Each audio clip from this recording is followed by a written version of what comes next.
CG സുദർശനെ മലയാളികൾക്ക് പരിചയപ്പെടുത്തേണ്ട ആവശ്യമില്ല. ഓരോ മലയാളിക്കും അഭിമാനിക്കാവുന്ന, ആവേശം കൊള്ളാവുന്ന ഒരു സംഭാവനകൾ നൽകിയിട്ടുള്ള ആളാണ് അദ്ദേഹം. ഇന്ന് ഈ CMS കോളേജിൻ്റെ കോമ്പൗണ്ടിലിരിക്കുമ്പോൾ അദ്ദേഹത്തിന് തന്നെ ഒരുപക്ഷെ ഏറ്റവും ധന്യമായ ഒരു മുഹൂർത്തമായിരിക്കും ഇതെന്ന് ഞാൻ കരുതുന്നു. അദ്ദേഹം അനവധി ഇൻ്റർവ്യൂകൾ നൽകിയിരിക്കാം, വളരെ മഹത്തായ കേന്ദ്രങ്ങളിൽ പോയിരിക്കാം.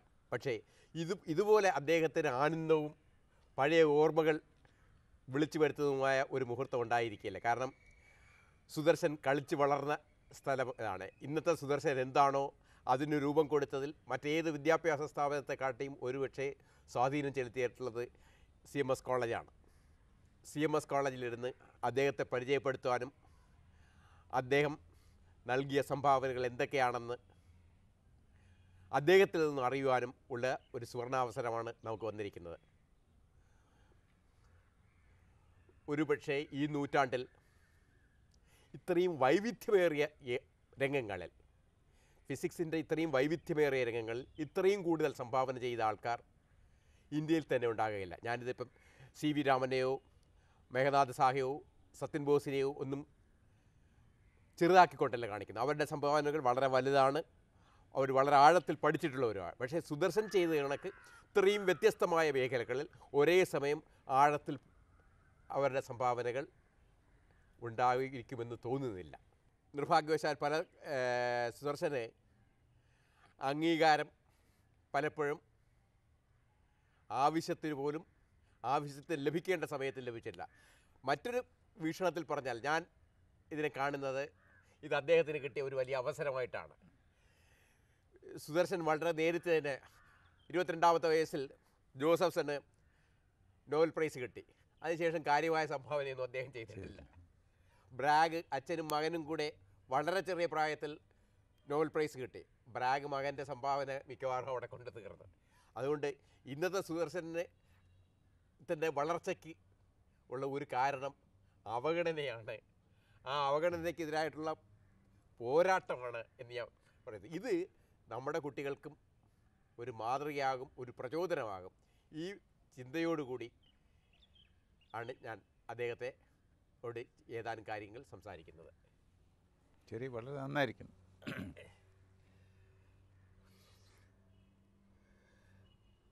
അങ്ങയുടെ അഭിപ്രായത്തിൽ അങ്ങയുടെ ഏറ്റവും നിർണായകമായ പ്രാധാന്യമുള്ള സംഭാവന ഏത് വർക്കാണ്? ഞാൻ PhDക്ക് പഠിച്ചുകൊണ്ടിരുന്ന സമയത്ത് അതിനുള്ള പ്രബന്ധം തീസിസ് എഴുതിയത് it's about weak interactions.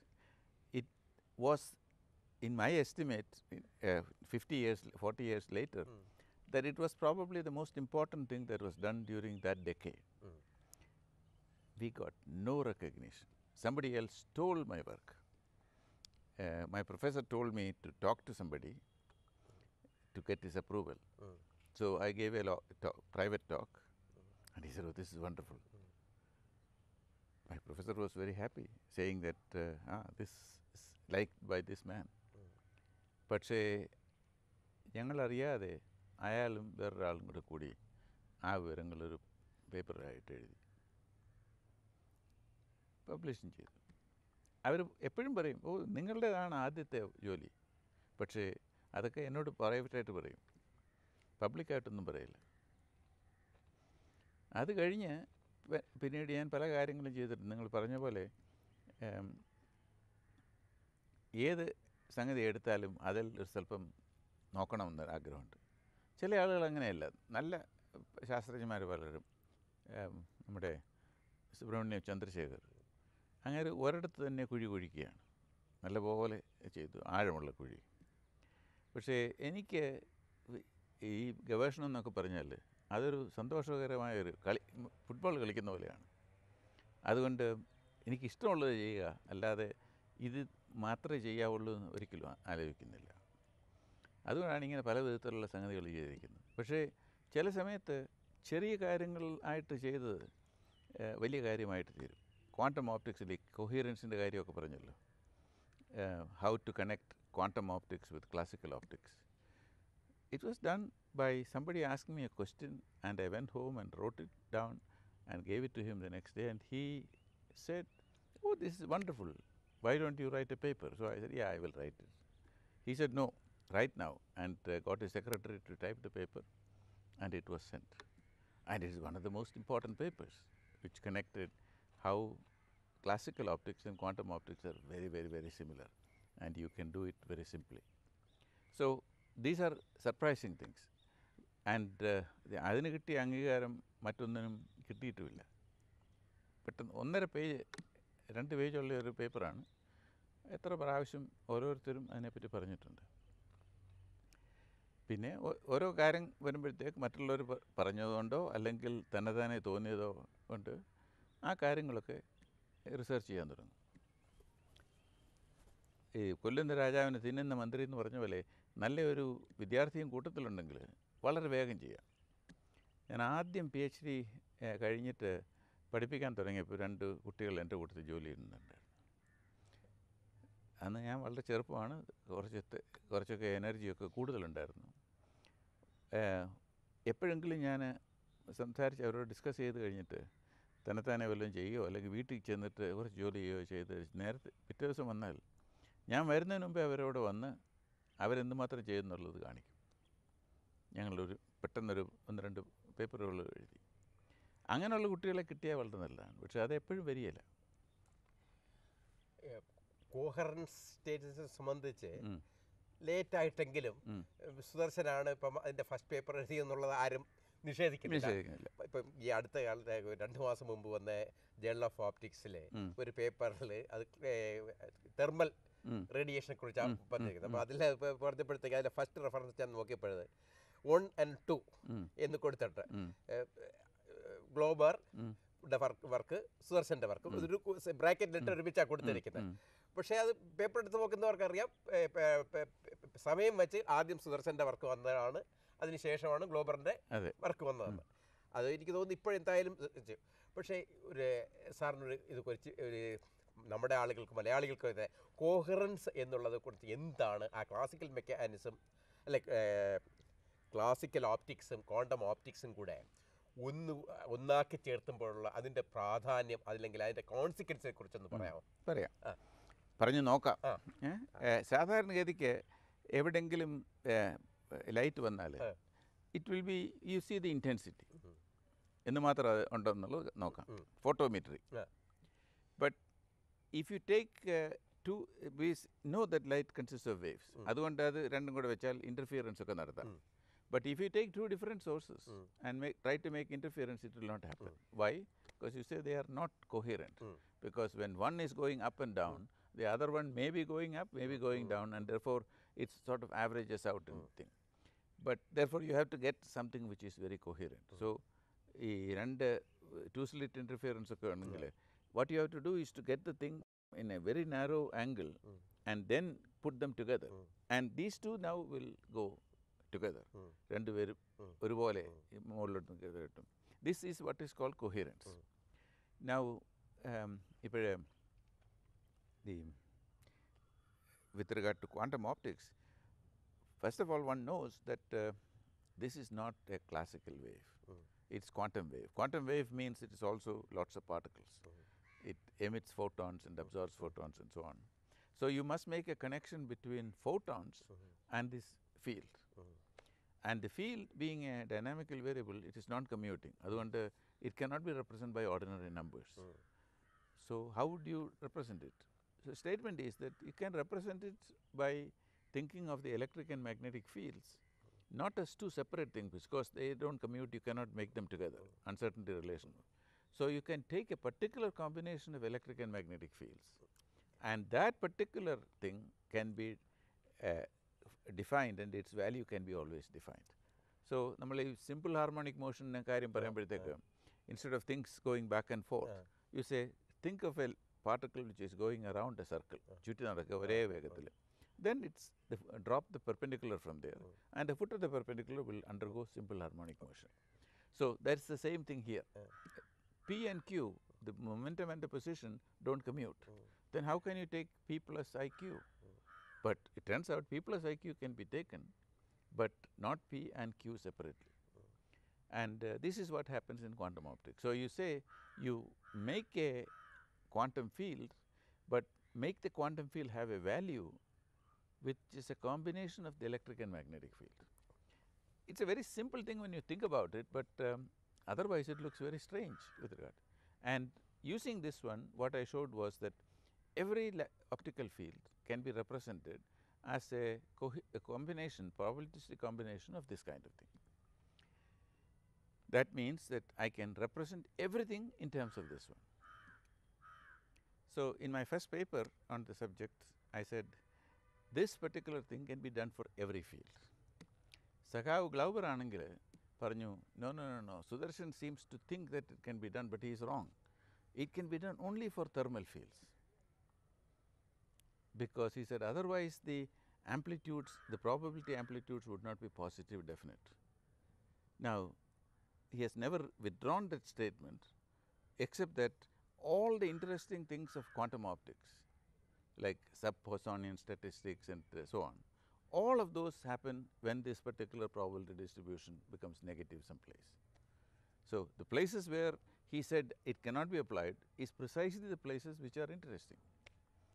The places where he said it can be applied, that is very dull, I mean just like a thermal field, light from some ordinary lamp. So, even though I get credited, bracketed with Glauber, what Glauber did for the thing was in fact to say that I am wrong, and it just happens that I am right.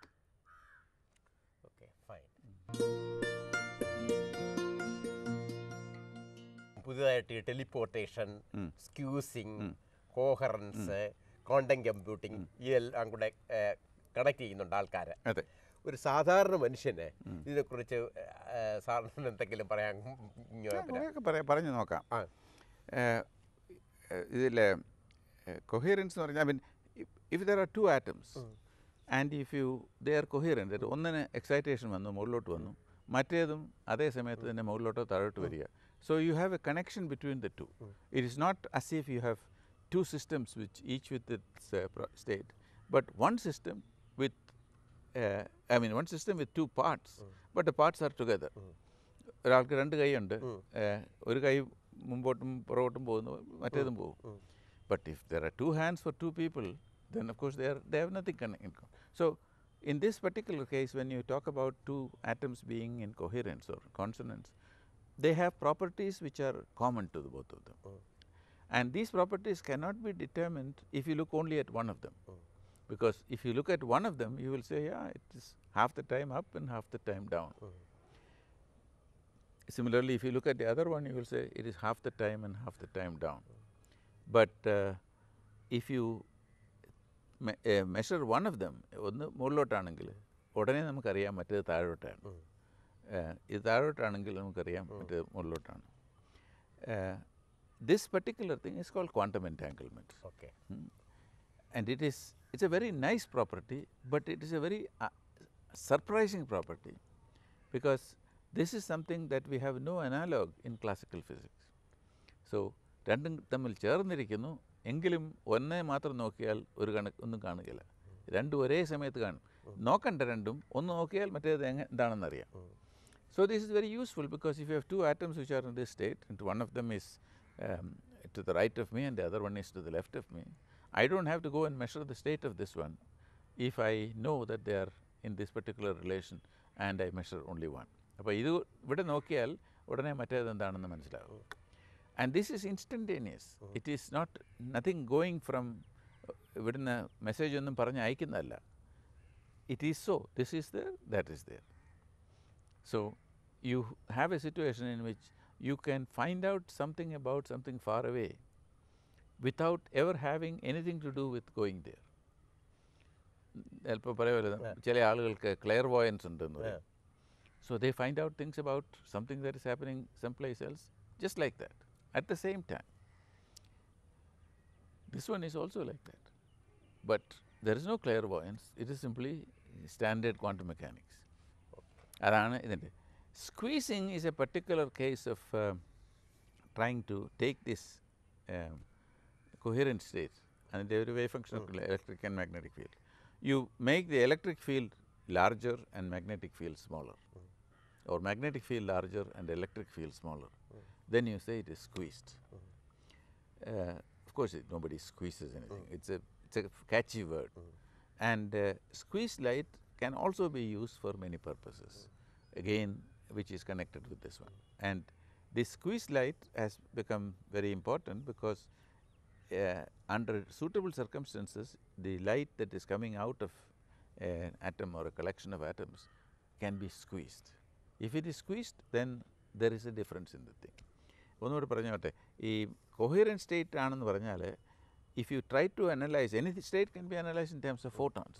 The number of photons there is not fixed, but they have a distribution, Poisson distribution. 1, 2, 3 എല്ലാം നോക്കിയാൽ, so it's of the form some number to the nth power divided by n factorial ആണ് probability. So this is a standard thing. So telephone calls in a busy telephone line, you can say that, well, they are Poisson distributed. But if you have a state which is squeezed, then it is not the distribution. It's a different distribution of particles. The same energy is now expressed in terms of not for one of them related to the other one in this simple formula, but there is a new formula for the thing. So you can find out whether something is squeezed or not by simply finding out how many photons are there.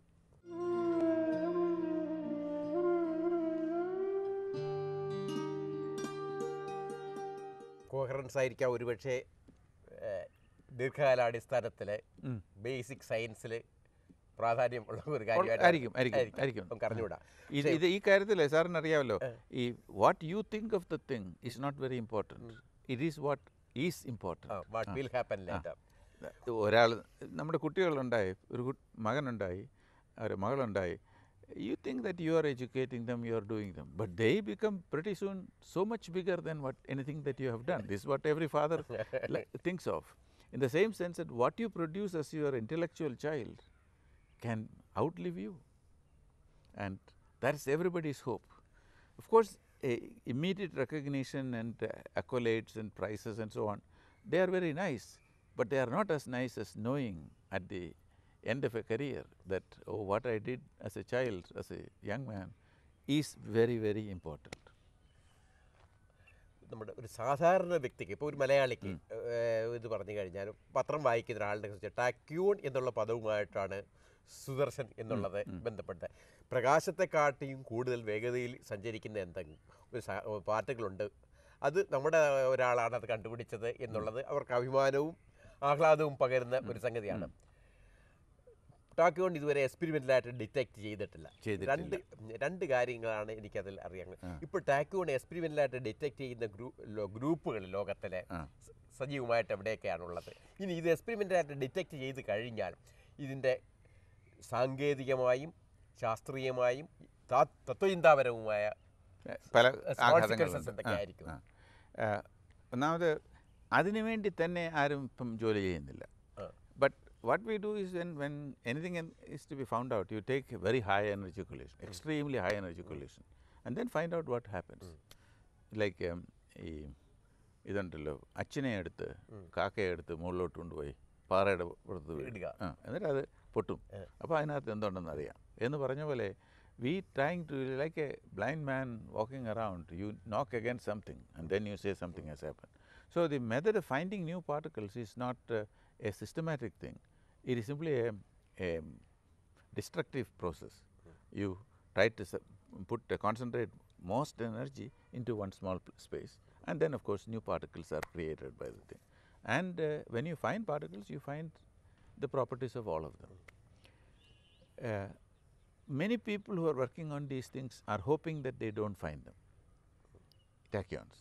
Because if you find tachyons, താത്വികമായിട്ട് പല കുഴപ്പങ്ങളുണ്ട്, സാങ്കേതികമായിട്ട് പല നേട്ടങ്ങളുണ്ട്, പക്ഷേ താത്വികമായിട്ട് പല കുഴപ്പങ്ങളുണ്ട്. ഒന്നാമത് ചിലർ പറയും Einstein പറഞ്ഞ് അത് സാധിക്കില്ലെന്ന്.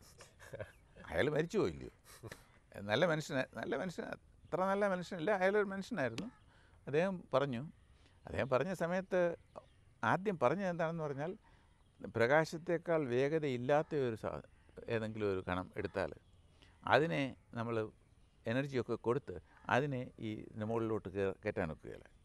Speed will be higher and higher, but it will never reach the speed of light, because when it comes near the speed of light, the mass inertia of the thing increases so much that you want tremendous amount of energy to make a small change.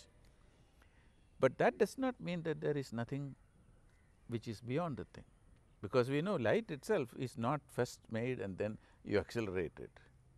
Light is made whenever it is born with the speed.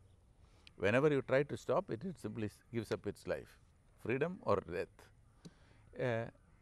So if you can do that for light, why not you have something beyond the thing?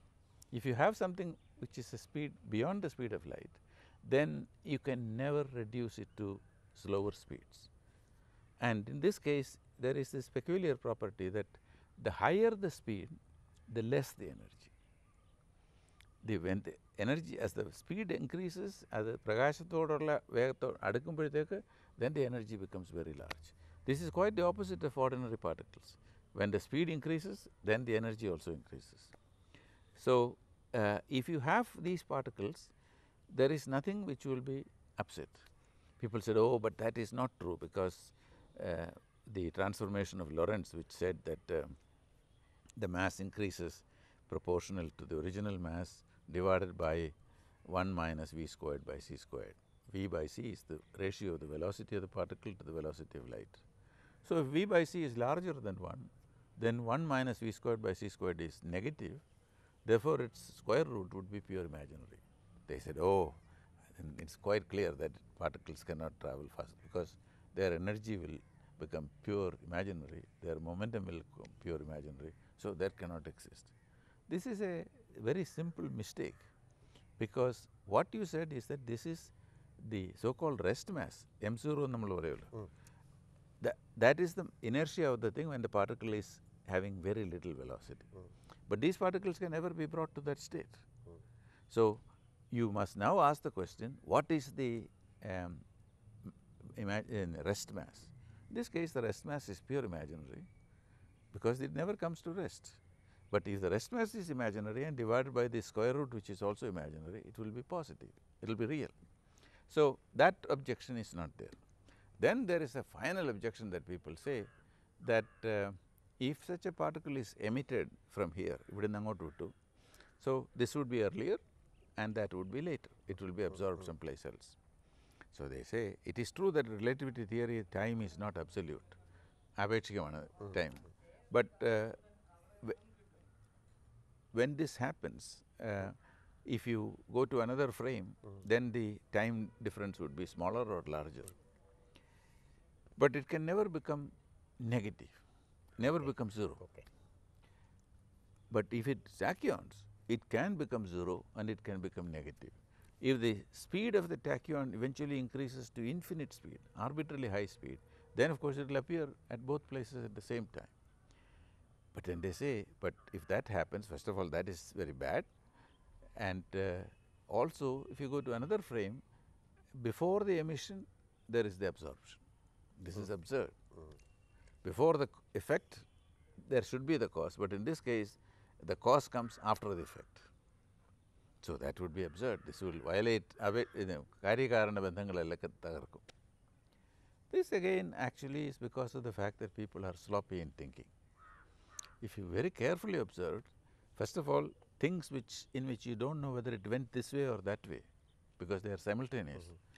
We have everyday experience. If you have a big stick and you are holding one end and I am holding the other end, ഞാൻ അങ്ങോട്ട് വെച്ചാലും ഇങ്ങോട്ട് വെച്ചാലും the effect is the same. വേറൊരാൾ നോക്കി നിൽക്കുന്ന ആൾ നോക്കിയാൽ sir അങ്ങോട്ട് പിടിച്ച് വലിക്കുന്നതാണെന്ന് തോന്നുന്നു. വേറൊരാൾ പറയുന്നു ഇല്ല അതല്ല, ഈ സുദർശൻ വന്ന് വെറുതെ മിസ്ചീവസ് fellow, he is pushing it. There is no way of distinguishing the thing by some observer. So that is not very surprising. Whenever there is a rigid body, the motion of the rigid body is infinitely, the signal travels infinitely fast. If it's elastic, then of course it takes some time.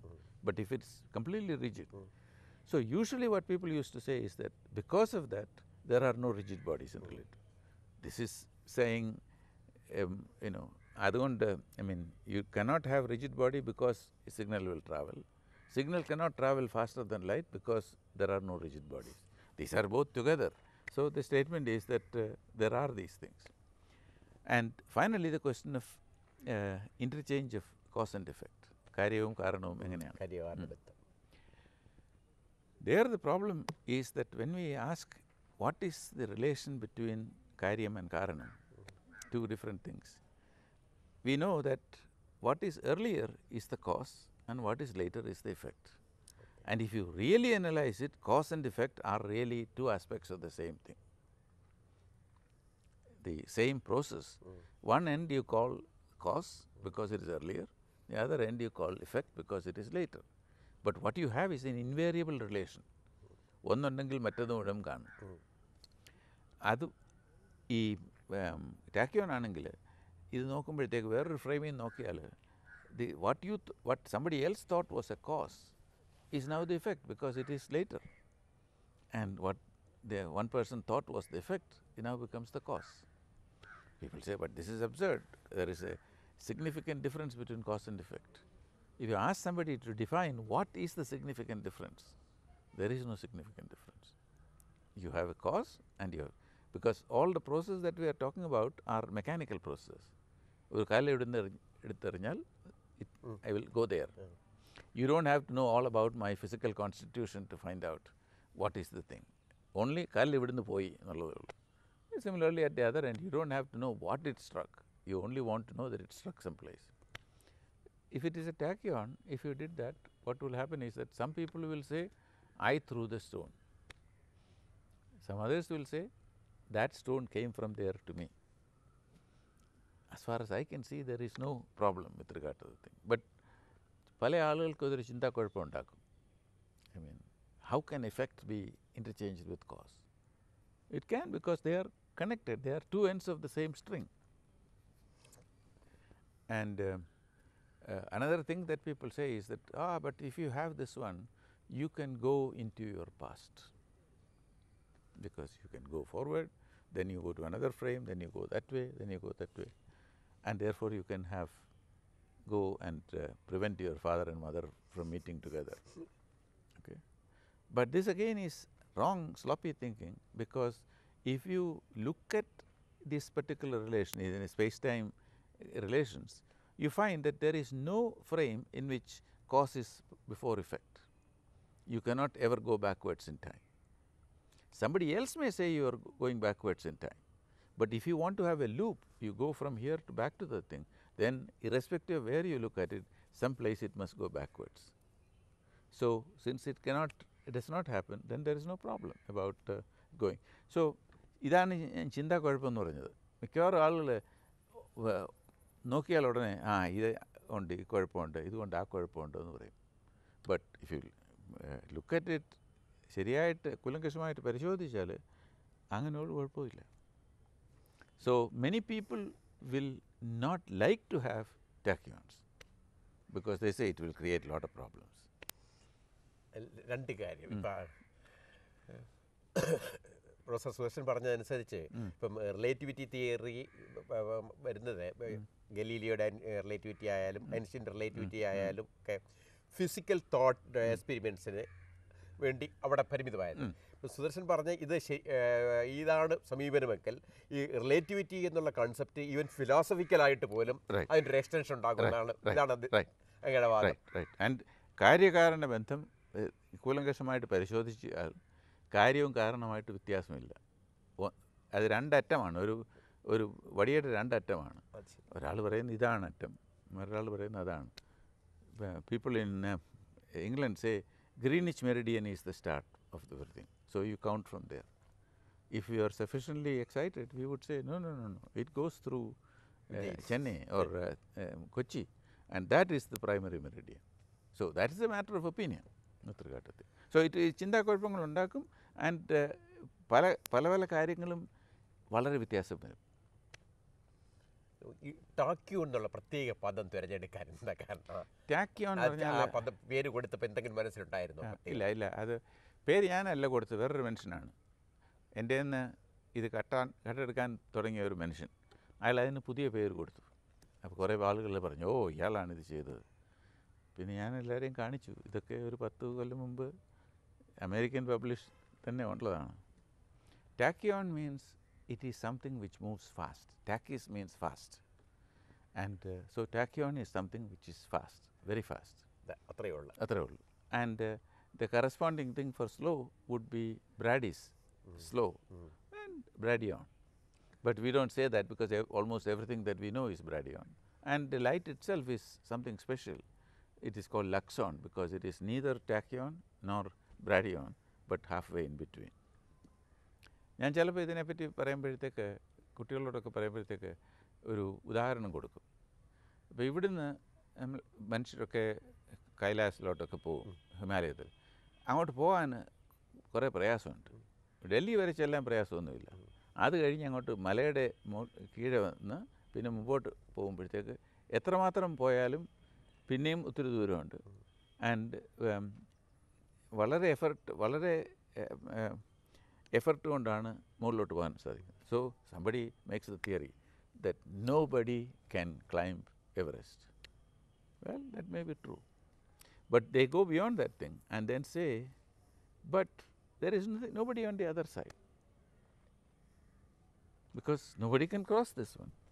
There is nobody on the other side. But that would be absurd. Because we found out many years ago that when there are a lot of Chinese coming this way. So they are born there. So they will also have a theory. There is nothing south of Everest. Okay?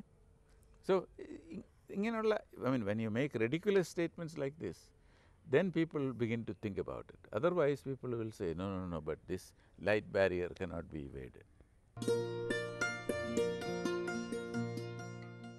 Physics എന്നുള്ളതിന് പുറമേ group theory അങ്ങനെയുള്ള mathematical ആയിട്ടുള്ള അങ്ങയുടെ കോൺട്രിബ്യൂഷനെ കുറിച്ച് നിങ്ങൾക്ക് എന്താ പറയുക? അതിൽ ഏറ്റവും ഇതായിട്ട് തോന്നിയിട്ടുള്ള ഏതാണ്? ഫിസിക്സിന് വേണ്ടി ഡെവലപ്പ് ചെയ്ത കുറച്ച് മാത്തമാറ്റിക്സ് ഉണ്ട്.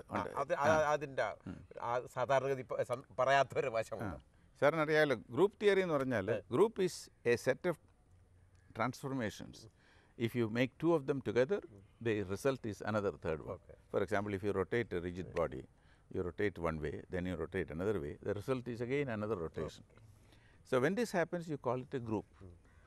But some groups are studied in great detail. For example, the rotation group is studied in great detail. Then there are other groups which are a little higher in complication, but they have also been studied. Then you talk about group representation, that you say, this is the group and therefore this is its representation. Here is something. Well, first of all, when you are talking about a rigid body, you can always talk to the rigid body and then say, go and turn it, and then you will find out. But you want to find something else which will also transform at the same time. And this is called, group representation. Group representation means that there are things, transformations on something that you know, which is essentially reproducing the same effect. They may not be the same, they cannot be because they are different objects. And in particle physics, this is very often used to decide why is it that there are so many particles. Why is there neutron and proton, two of them? And when we looked at the mesons which came connecting them, there were three of them, positive, zero and negative charges. So I asked, why is this? So the answer is, it sounds absurd if you think about it. Answer is because they are representations of a rotation group. This is very similar to Aristotle saying that the planets must move in circles because they are the only perfect figures. Okay? So it's not like Newton's kind of theory in which you say this being this one given this position and momentum, and then you are given the force, you can say what would happen. But this is taking the thing globally. Then you say, what does it look like? So Aristotle looked at the planets, and those days, of course, they saw the planets going around in circles. So he said they are in circles. Why? Because they are heavenly bodies. They are moving only in perfect figures, and the only perfect figure that we have is circle. This statements about group representation is also very similar to that. That you say finds in nature some particular group, you find something which represents the thing, and you make connection. Now, when you talk about groups, there are two kinds, broad classification. finite, compact groups and non-compact groups. If you rotate the rigid body any amount of things, eventually you have to come. ഞെട്ടൽ ചുവട്ടിൽ എന്ന് പറഞ്ഞ പോലെ കുറേ കഴിഞ്ഞിട്ട് പ്രദർശനമൊക്കെ കഴിഞ്ഞിട്ട് അവിടെ തന്നെ വരും. But if you are considering a transformation to a moving frame or something which is translated, ഇവിടുന്ന് പോകുന്നതിന് പകരം I use a origin is displaced, then there is no end to it. It can go on and on and on. So these transformations don't come back. So they take more and more space. So we say it's a non-compact. Compact is a topological term for, but non-compact. So compact groups and non-compact groups have very different properties. A compact group, you can always find a representation with something finite. Non-compact group, you cannot do it. So because of that, many people for a long time did not do anything with non-compact groups. But it was possible to do something, and in any case you should be able to do it.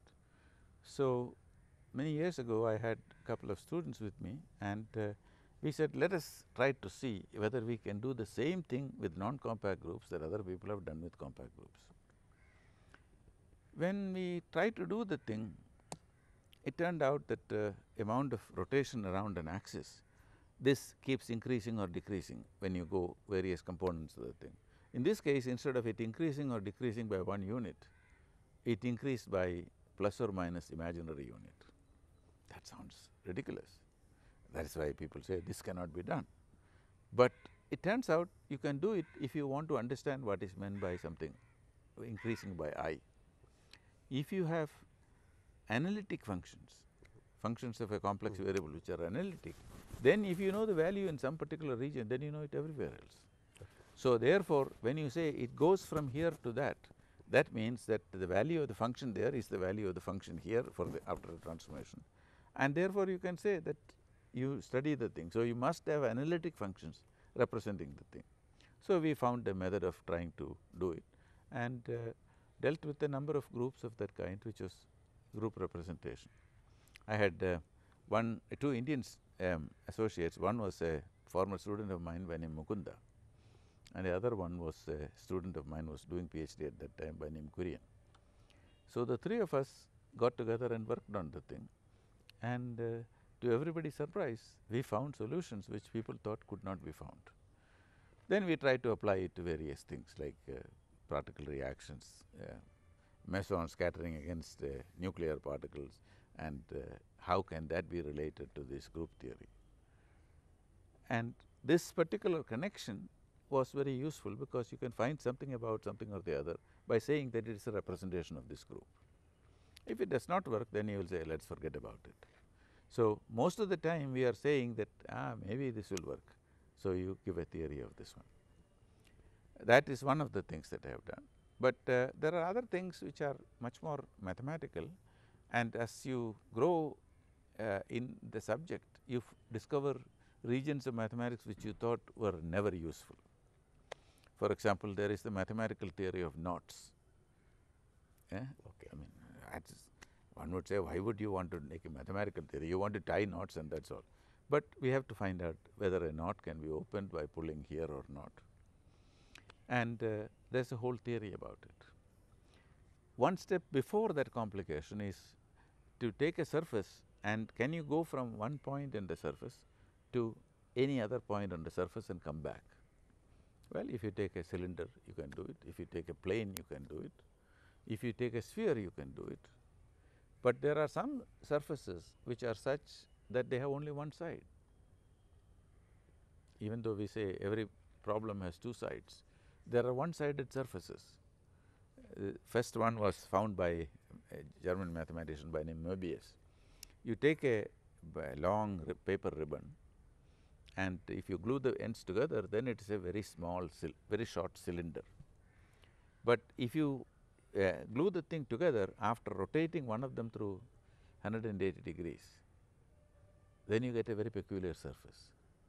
That surface everywhere locally looks very much like the ribbon, but globally that is altogether it is not of the same kind. And if you try to go from one point all the way around and come back to the same point, you find that you appear on the other side, same point. So this particular thing has not two sides but only one side,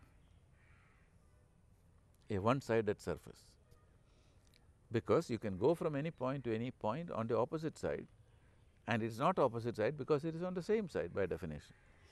So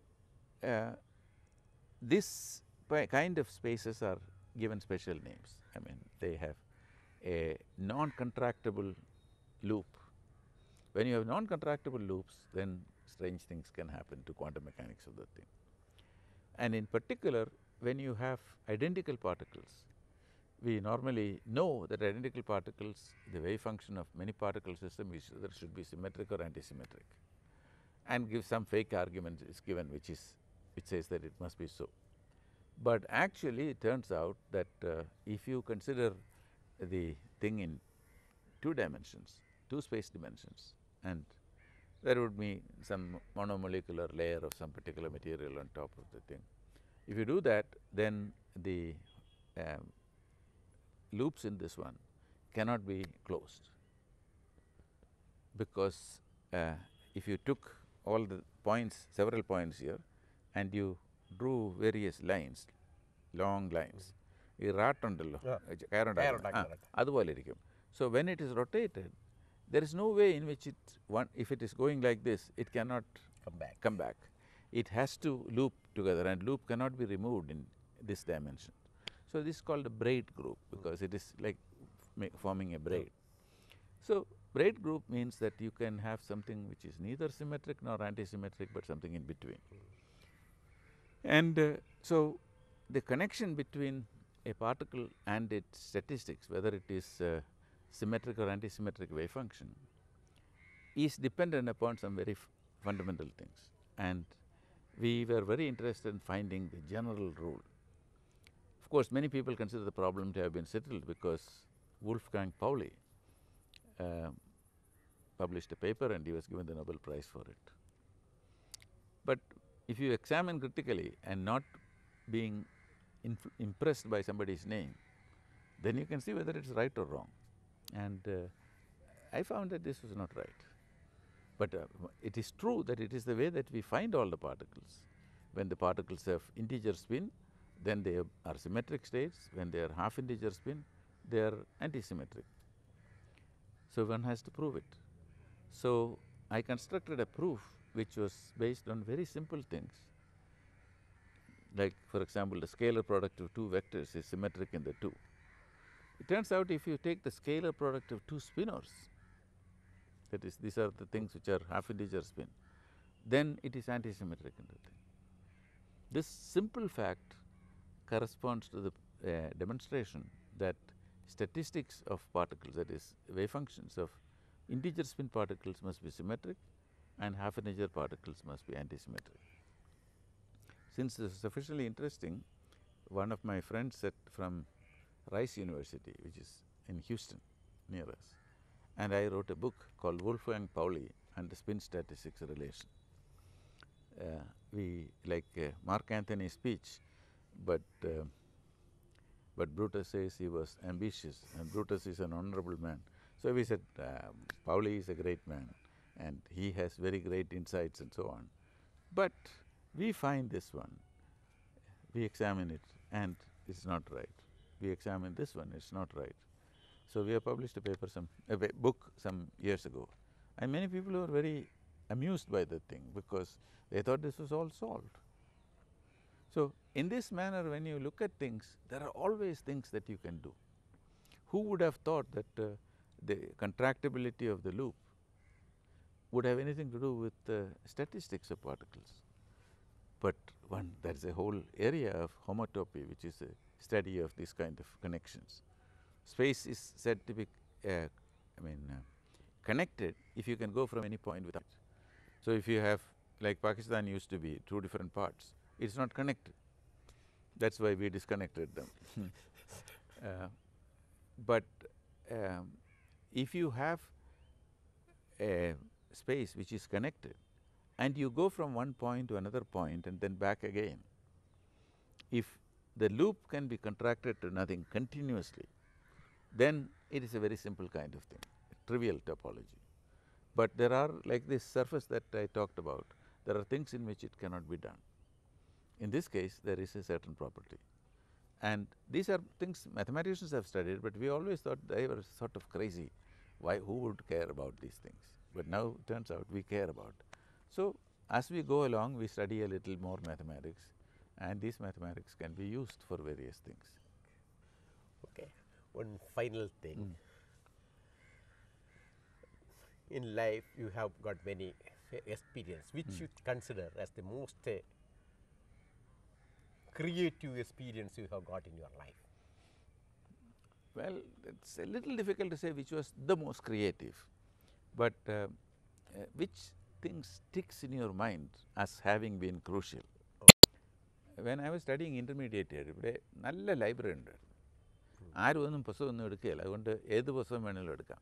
And there was a book written by an Austrian scientist, textbook, 2-volume heavy book. And in that book I read, temperature is the modulus of a distribution.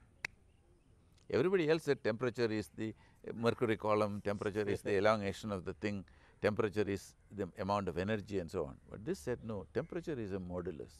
It's a distribution parameter. If the distribution is this way, then you say it has low temperature.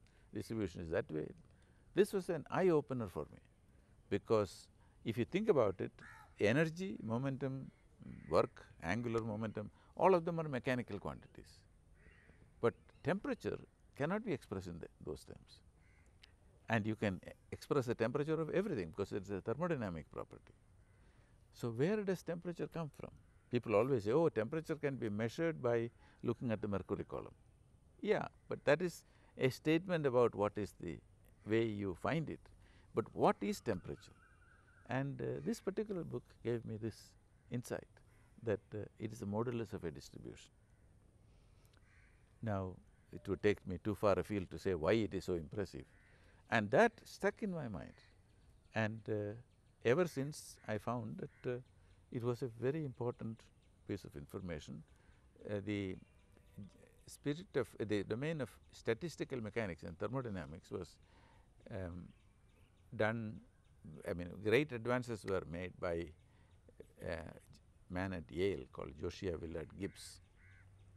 And Gibbs worked all alone and nobody paid any attention to him, but he did all the thing.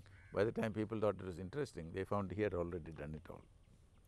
And he had defined what is meant by entropy, what is meant by temperature and so on. But it was still mechanical. I mean, it was related to this and that. But this particular definition was very good. I also had very good teachers here, and these teachers were able to do things not in the ordinary course of things. I had a physics teacher and a mathematics teacher. Both were very good. The physics teacher was a perfect lecturer. Everybody understood everything he said. The mathematics lecturer, on the other hand, was very bright and was very insightful, but when he lectured, nobody understood what he was talking about. One time, we made so much noise in the class that he said, if anybody thinks that they are not getting anything from the class, you have my permission to leave. So all of us got up and left. Then the principal looked from above and then gradually all of us went back into the thing. But these two people were very good because they were models of what a teacher should be. This is also true of the people who taught me other subjects. I mean, English, there was a professor by name T.R. Subramania Iyer, very small man, I mean very small in size, but great scholar. And when he lectured, there was pin drop silence. He didn't have to control the class. And for Malayalam, I had C.I. Raman Nair, who was, you know C.I. Raman, I don't have to say anything about it. That was a great experience. Most of the time, he was Kudirapurutharanu. അതുകൊണ്ട് അദ്ദേഹത്തിന് എന്താ പറയേണ്ടതെന്ന് അറിയാമല്ല, കണ്ണൊക്കെ ഉപ്പൻ്റെ കണ്ണ് പോലെ ചുവന്നിരിക്കും. But every now and then he will come and he will then describe something. He taught us Shakuntalam as the drama. And what he said about the fourth act of Shakuntalam, where Kanva is saying, my daughter is going away and so on, I still sticks in my mind. So there were these exceptional teachers. These were the beginning of understanding. Of course, when I went for honors, the level at which physics and mathematics was done was an order of magnitude higher. Those days, the 3-year honors that Madras University had, you are suddenly taken into the top of something, because you study the third honors, the first honors class usually sits with the fourth honors class, the second honors class together. And the fourth honors is the time when postgraduate students come after their BSc and they join. So here we are poor fellows who have come from intermediate, and we are sitting with postgraduates in the same class. So things are, however light they become, it is very high. But after some time you found that the postgraduates were not much smarter than you were, so you could do the thing. So those things were very good, the classes. But these were all classes in which you dealt with knowledge which was already available. And almost all these people talked about science as if it was known, and great people discovered things. But that was all before, long ago. But now we have to study those things. But once I started doing research, I found that, well, where they went, I can also go. Not necessarily with the same luck and facility, but I can also go. So once you said that, then of course the whole thing opened up, because it is your own land, your own place, area, and you can do whatever you want to do. And once you start doing the thing, it's addictive. I mean, you get drunk with excitement. And then if you have good associates, students or classmates, colleagues who are also good, who are equally good, then you get great pleasure by talking to them. Even if they say that this is no good, but you want to talk to somebody who knows. And when I went from here to Tata Institute, from Madras to Tata Institute, there were very distinguished scientists who came. Paul Dirac, who was the authority on quantum mechanics, he taught me quantum mechanics. Pauli, the same Pauli, came there and he taught about quantum field theory. So there were many, Tomonaga, Nobel Prize winner from Japan, he came and told about collective motion of things. So these were the people who built the things. Previously we thought they were all names on books, because he said Dirac and he said, oh, Dirac. Tomonaga, yes, Tomonaga, great man, but they are library names, but not human beings. But when you see them face to face, then it is very nice to learn from them. And with Dirac, he stayed there for about 8 months, and I was writing the notes for his lectures, so I had a little more access to him. Gradually, I thought I could talk to him about many things, and I had unlimited amount of time. Nobody else wanted to bother to come, for 2 reasons. For one thing, they were not very interested, and secondly, they didn't want to be caught with Dirac.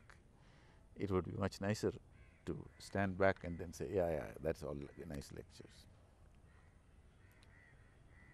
So there are many blessings in life, and people who don't pay any attention, who don't give you the recognition, are also very good for you. വൈകിട്ടാണെങ്കിലും കേരളത്തിൽ നിന്നൊരു Nobel ജേതാവ് ഉണ്ടാകുമെന്നും അത് സുദർശനായിരിക്കുമെന്നും ഞാൻ ആത്മാർത്ഥമായി വിശ്വസിക്കുന്നു. അദ്ദേഹത്തിന് Nobel സമ്മാനം കിട്ടിയതിന് ശേഷം ഇതുപോലൊരു ഇൻ്റർവ്യൂ നടത്താം, പറ്റുമെങ്കിൽ ഈ ക്യാമ്പസിൽ വെച്ച് തന്നെ നടത്താൻ ഭാഗ്യം ഉണ്ടാകട്ടെ എന്ന് ഞാൻ ആഗ്രഹിക്കുന്നു. ഇത്രയും പറഞ്ഞുകൊണ്ട്, ഇത്രയും സമയം, വിലയേറെ അദ്ദേഹത്തിൻ്റെ സമയം ഞങ്ങൾക്ക് വേണ്ടി തന്ന അദ്ദേഹത്തിന് നന്ദി പറഞ്ഞുകൊണ്ട് ഇൻ്റർവ്യൂടെ അവസാനിപ്പിക്കുന്നു.